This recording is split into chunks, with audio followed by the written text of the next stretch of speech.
फिर तौहीद समझाया, रिसालत समझाया और आखिरत समझा दिया। फिर मैंने कहा कि मरने के बाद स्वर्ग में जाना है ना, बोले हाँ जाना है। तो सब महापुरुषों ने अपने मानने वालों को एक स्वर्ग मंत्र दिया है। मैं बोलता हूं, आप अगर मेरे पीछे बोलोगे तो अच्छा है, जबरदस्ती नहीं करता हूं। बोले हाँ बोलूंगा। तो मैंने उसको कलिमा शहादत पढ़ा दिया।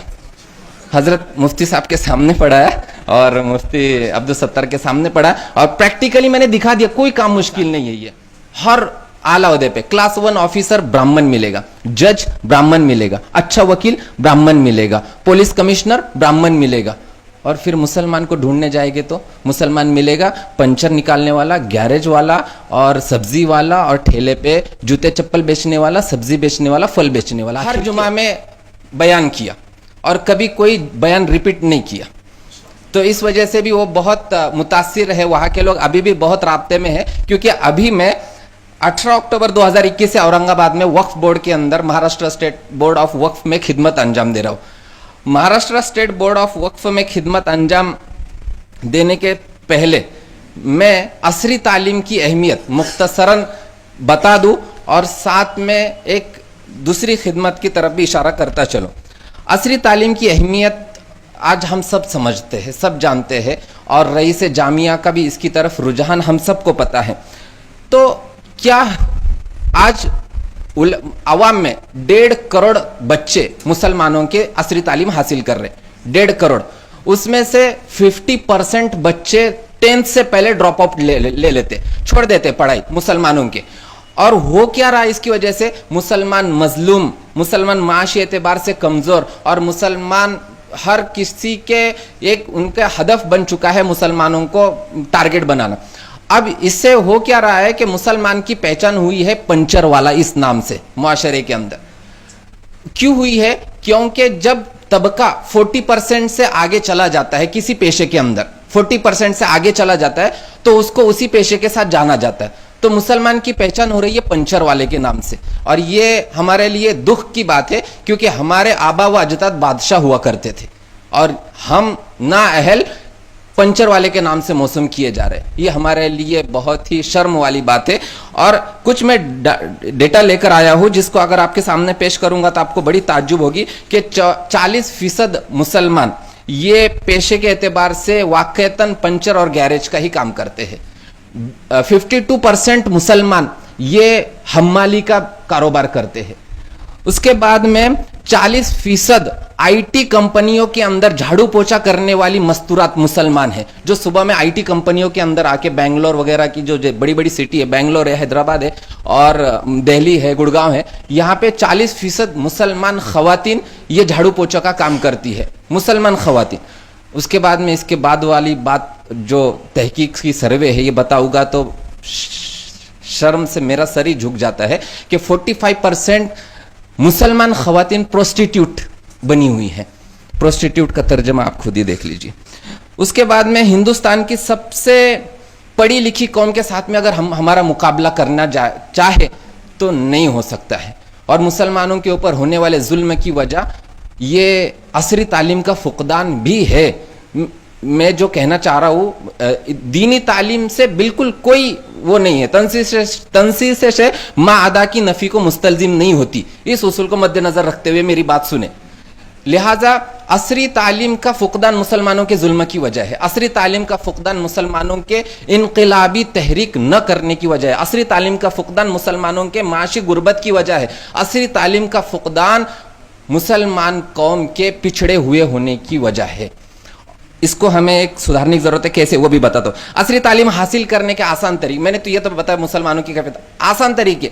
सबसे पहला ये है कि आरटीई के जरिए से हर कस व नाकस 9th स्टैंडर्ड तक तालीम हासिल कर सकता है फ्री ऑफ एजुकेशन के तहत। उसके बाद भी आला तालीम भी हासिल कर सकता है जिसके अंदर स्कॉलरशिप हासिल होती है। स्कॉलरशिप बहुत इजी तरीके से हासिल होती है। गवर्नमेंट की भी स्कॉलरशिप मिलती है और कॉर्पोरेट की भी स्कॉलरशिप मिलती है। कहां तक भी पढ़ सकते हैं। मैं अब तक पढ़ाई कर रहा हूं और LLB का हजरत मैंने CET एग्जाम दिया हुआ अभी जी। मैं फाइल इसीलिए रखा हूं ताकि ये इसलिए नहीं रखा हूं कि मैं कुछ अलग से नुमाया चीज बताऊं, लेकिन इसलिए रखा हूं कि तालीम मेरी अभी भी जारी है। अभी LLB का CET इम्तिहान दिया हूं, उसके अंदर दुआ कीजिए पास हो जाऊं तो वकालत के लिए मैं दाखिला ले लूंगा और वो पढ़ाई शुरू कर दूंगा।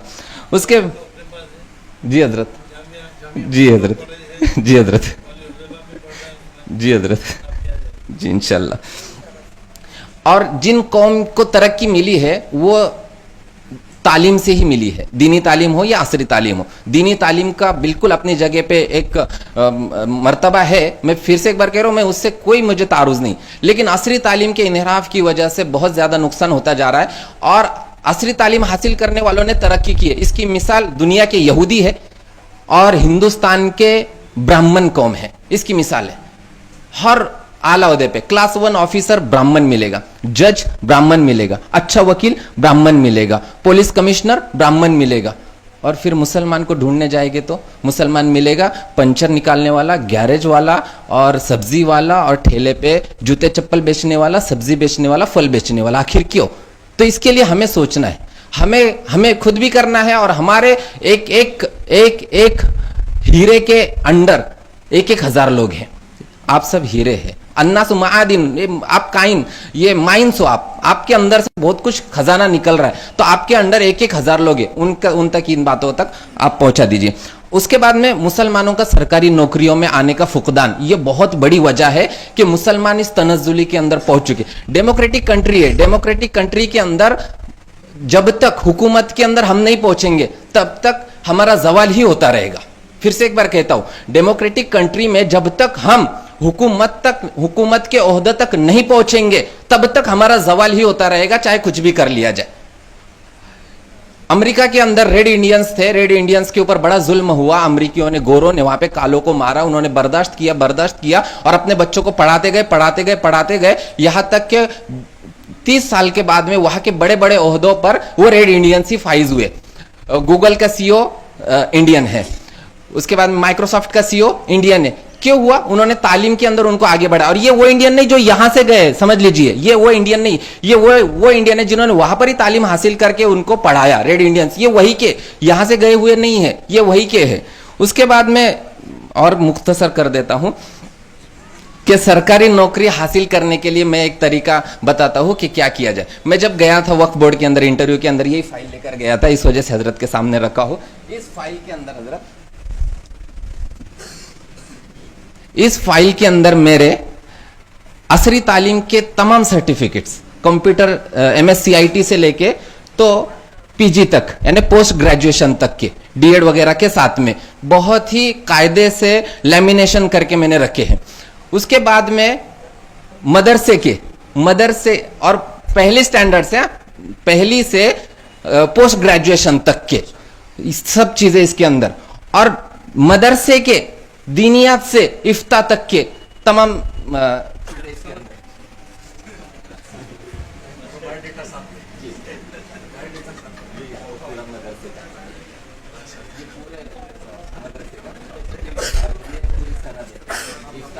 तो जब मैंने हजरत ये चीज CEO ऑफ वक्फ बोर्ड को दिखाई तो बस इसी से मुतासिर हो गए वो जी। और कहा है वो बहुत मुतासिर होते, आज तक किसी ने इनकार नहीं किया। हम कल रास्ते से आ रहे थे, 12 साथी थे, मुफ्ती साहब साथ में थे, तो इनसे मैंने तज़किरा किया ऐसा ऐसा करते हैं। पेट्रोल पंप पे सिर्फ 7 मिनट के लिए रुके थे दोंडाईचा के आगे, तो वहां पे करण नाम का एक लड़का था, पेशाब पानी से फारिग हो रहे थे, तो करण के साथ में मैंने बात शुरू किया, उससे मजहब वगैरह पूछा, तो कहा आदिवासी। मैंने कहा तुमची राष्ट्रपति पण द्रौपदी मुर्मू आदिवासी है, तो बहुत मुतासिर हो गया। फिर मैंने आगे बात शुरू की, मैंने पढ़ाई कहा था कि बोले साइंस से पढ़ा हूँ 12th तक। मैंने बहुत अच्छा। मैंने देखो पानी है, पानी को पानी बोलते हैं, कोई नीर बोलता है, कोई जल बोलता है, और केमिस्ट्री तो तूने पढ़ाई है, इसको H2O बोलते। बोले बहुत खुश हो गया वो, हाँ बोले H2 बोलते। मतलब ऐसे ही अल्लाह है, ईश्वर है, और तुम क्या ईश्वर बोलते, हम अल्लाह बोलते, कोई गॉड बोलता। तो उस अल्लाह तक पाने के लिए महापुरुष आए हैं, महापुरुषांना पाठवलं त्यांनी, आणि प्रेषित मोहम्मद हे महापुरुष होते, सगळे महापुरुष असतात। जसं साईबाबा म्हणाले सबका मालिक एक है, पण साईबाबा मालिक नाहीये, मालिक कोणी दुसरंच आहे। उसके बाद में फिर उसको मैंने बोला जसं पाणी एक आहे त्याची नावं वेगळी, असं अल्लाह एक आहे त्याची नावं वेगवेगळी, आणि त्या अल्लाहपर्यंत जाण्यासाठी एक मेल्यानंतर एक आयुष्य आहे आखिरत। तौहीद, रिसालत और आखिरत, 3 बात के ऊपर बात करते। ऐसा काम करना पड़ेगा, यूं करना पड़ेगा, त्यों करना पड़ेगा। मैंने कहा सर हम पैरवी एक कैस न फरहाद करेंगे, एक तर्ज जुनू और ही इजाद करेंगे, और उस तर्ज जुनू को वहां पे इजाद किया। एक बहुत बड़ा काम था शेड्यूल 1 बनाने का, वो शेड्यूल 1 कोई बनाता ही नहीं था, कोई करता ही नहीं था। चैरिटी का एक शेड्यूल 1 होता है, वक्फ बोर्ड का एक शेड्यूल 1 होता है। तो वक्फ बोर्ड का शेड्यूल 1 उसका रजिस्टर इतना बड़ा आता है, कम से कम 7-8 किलो का, वो लिखना था।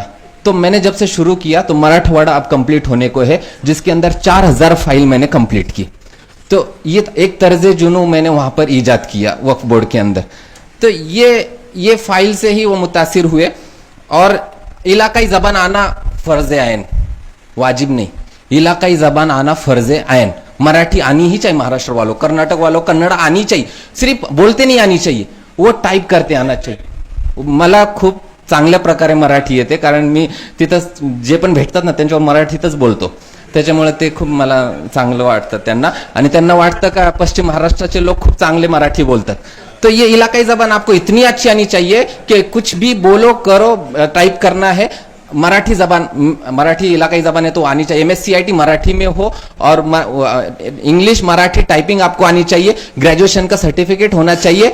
ये चीजें आपके पास है तो आप हुकूमत के किसी भी ओहदे तक पहुंच सकते हो। सिर्फ एक एग्जाम देना होता है, उस एग्जाम को हमारे लिए पढ़ाई करके 1 महीना, सिर्फ 1 महीना पढ़ाई कर, किसी आलिम के लिए मुश्किल नहीं है हुकूमत के ओहदे तक पहुंचना, किसी आलिम के लिए मुश्किल नहीं है हुकूमत के ओहदे तक पहुंचना, बल्कि IAS ऑफिसर तक बन सकते, क्योंकि हम इतनी पढ़ाई करते हैं यहाँ पे। अगर वहां सिर्फ 1 ही महीना करेंगे ना, कुछ नहीं करना होता है पढ़ाई का, बहुत आसान सी चीजें होती है। 1 महीना पढ़ाई करेंगे तो हुकूमत के किसी भी इम्तिहान को हम क्रैक कर सकते हैं, और वो क्रैक करके अच्छे से अच्छे पोस्ट तक हम पहुंच सकते हैं।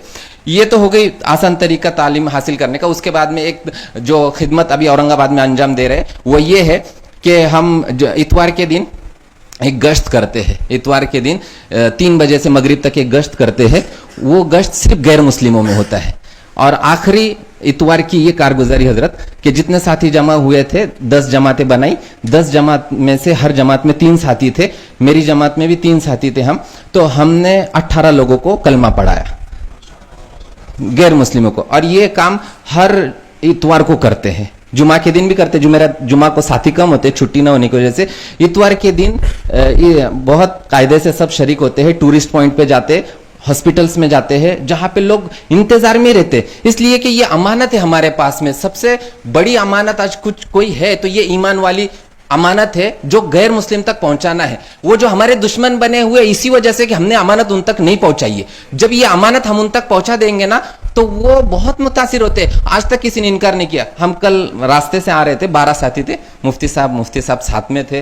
तो इनसे मैंने तस्कीरा किया ऐसा ऐसा करते हैं। पेट्रोल पंप पे सिर्फ 7 मिनट के लिए रुके थे दोंडाईचा के आगे। तो वहां पे करण नाम का एक लड़का था, पेशाब पानी से फारिग हो रहे थे। तो करण के साथ में मैंने बात शुरू किया, उससे मजहब वगैरह पूछा। तो कहा आदिवासी है। मैंने कहा तुमची राष्ट्रपति पण द्रौपदी मुर्मू आदिवासी है। तो बहुत मुतासिर हो गया। फिर मैंने आगे बात शुरू की। मैंने पढ़ाई कहा था कि बोले साइंस से पढ़ा हूँ 12th तक। मैंने बहुत अच्छा। मैंने देखो पानी है, पानी को पानी बोलते हैं, कोई नीर बोलता है, कोई जल बोलता है, और केमिस्ट्री तो तूने पढ़ाई है, इसको H2O बोलते। बोले बहुत खुश हो गया वो, हाँ बोले H2O बोलते। मतलब ऐसे ही अल्लाह है, ईश्वर है, और तुम क्या ईश्वर बोलते, हम अल्लाह बोलते, कोई गॉड बोलता।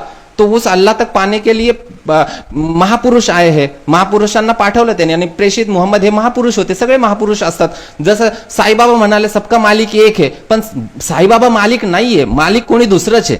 उसके बाद में फिर उसको मैंने बोला जसं पाणी एक आहे त्याची नावं वेगळी, असं अल्लाह एक आहे त्याची नावं वेगवेगळी, आणि त्या अल्लाहपर्यंत जाण्यासाठी एक मेल्यानंतर एक आयुष्य आहे आखिरत। तौहीद, रिसालत और आखिरत, 3 बात के ऊपर बात करते। फिर तो बहुत आसानी से उनके 2-3 मिनट बात करके ये कलमा पढ़ा दिया।